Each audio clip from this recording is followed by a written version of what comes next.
नरभक्षक बिबट्याला ठार केल्यानंतरही पुण्यातील शिरूर आंबेगाव भागात नागरिकांमध्ये भीती कायम आहे।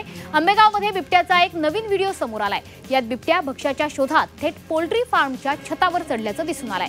यामुळे या परिसरातील शेतकऱ्यांमध्ये प्रचंड दहशत निर्माण झाली। बिबट्याचा बंदोबस्त करण्याचं मोठं आव्हान वन विभागाच्या पुढे निर्माण झालंय।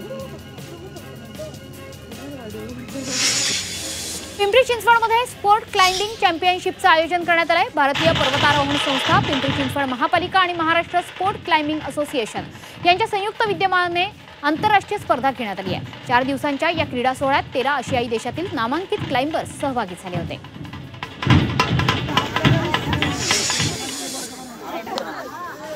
राजगड तालुक्यातील वेल्हेमध्ये आदिवासी महादेव कोळी संघटनेकडून वाघ बारस पारंपरिक पद्धतीने साजरा करण्यात आला। वाघाच्या प्रतिमेची आणि वाघाची वेशभूषा केलेल्या मुलाची पूजा करण्यात आली। यावेळी ढोल ताशांच्या गजरात हर हर महादेवच्या जयघोषात मिरवणूक सुद्धा काढण्यात आली।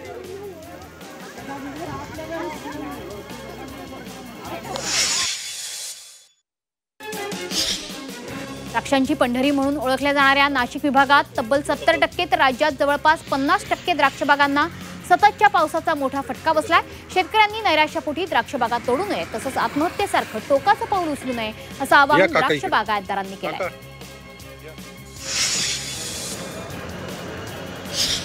आगामी कुंभमेळा आणि शहराची वाढती लोकसंख्या बघता नाशिक महापालिकेने यंदा 6400 दशलक्ष घनफूट पाण्याची मागणी जिल्हा प्रशासनाकडे केली आहे। ही मागणी गेल्या वर्षीच्या तुलनेत 200 दशलक्ष घनफूट अतिरिक्त आहे। यंदा झालेल्या पावसानं सर्वच धरणं भरली असल्यानं पनपाची मागणी मान्य होते का याकडे लक्ष लागलंय।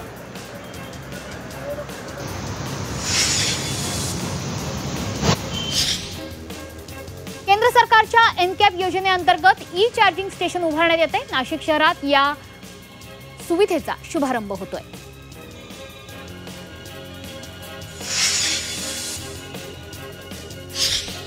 आचारसंहिता जाहीर होताच नाशिकमध्ये अंमली पदार्थ विरोधी पथकानं मोठी कारवाई केली आहे। 64,500 रुपये किमतीचे 21.5 ग्रॅम ड्रग्ज जप्त करण्यात आले। नाशिकच्या मुंबई नाका परिसरात गायकवाड नगर चौकात ही कारवाई करण्यात आली। प्रशिक अशोक अढांगळे या 28 वर्षाच्या आरोपीला या प्रकरणी ताब्यात घेण्यात आलंय।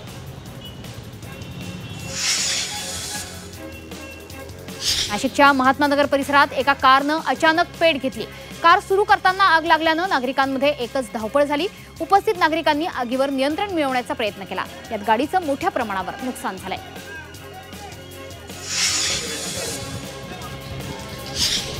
भारतीय महिला बेसबॉल संघाची कर्णधार रेश्मा पुणेकर यांचा येवल्यात सत्कार करण्यात आला। ग्रामीण भागातील मुलींनी मोठी स्वप्न पाहायला हवीत। आपण कुठून आलोय हे महत्त्वाचं नसून आपण कुठे पोहोचतोय हे महत्त्वाचं असल्याची भावना यावेळी रेश्मा पुणेकर यांनी व्यक्त केली।